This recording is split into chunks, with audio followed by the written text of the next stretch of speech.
నమస్తే 123 విశాఖ వార్తలకి స్వాగతం. ఈనాటి వార్తా విశేషం. వైఎస్ఆర్ కాంగ్రెస్ పార్టీలో చేరిన గొలుగొండ మండలం కొత్తమల్లంపేట మాజీ అమ్మపేట గ్రామానికి చెందిన మాజీ ఎంపీటీసీ గొర్రెల రమణ. ఈ సందర్భంగా ఆయన క్యాంపు కార్యాలయంలో ఎమ్మెల్యే గారి సమక్షంలో పార్టీ కండువా వేసుకున్నారు. వైఎస్ఆర్ గెలుపుకు శక్తివంతం లేకుండా చేస్తామని ఈ సందర్భంగా ఆయన తెలియజేశారు. ఈ సందర్భంగా ఆయన మీడియాతో మాట్లాడుతూ కూడా కనీసం గౌరవం లేకుండానే చూసుకుంటూ వచ్చాను.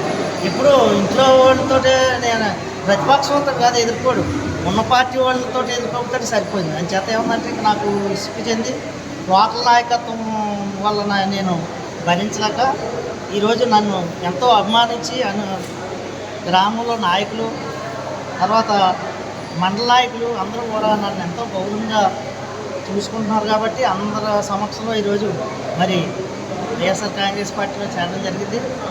మరి ఈ ఎలక్షన్లో మన ఎమ్మెల్యే గణేష్ గారిని అత్యధిక మెజార్టీతో గెలిపించడానికి నా వంతు సహాయ సహకారాలు అందిస్తాను.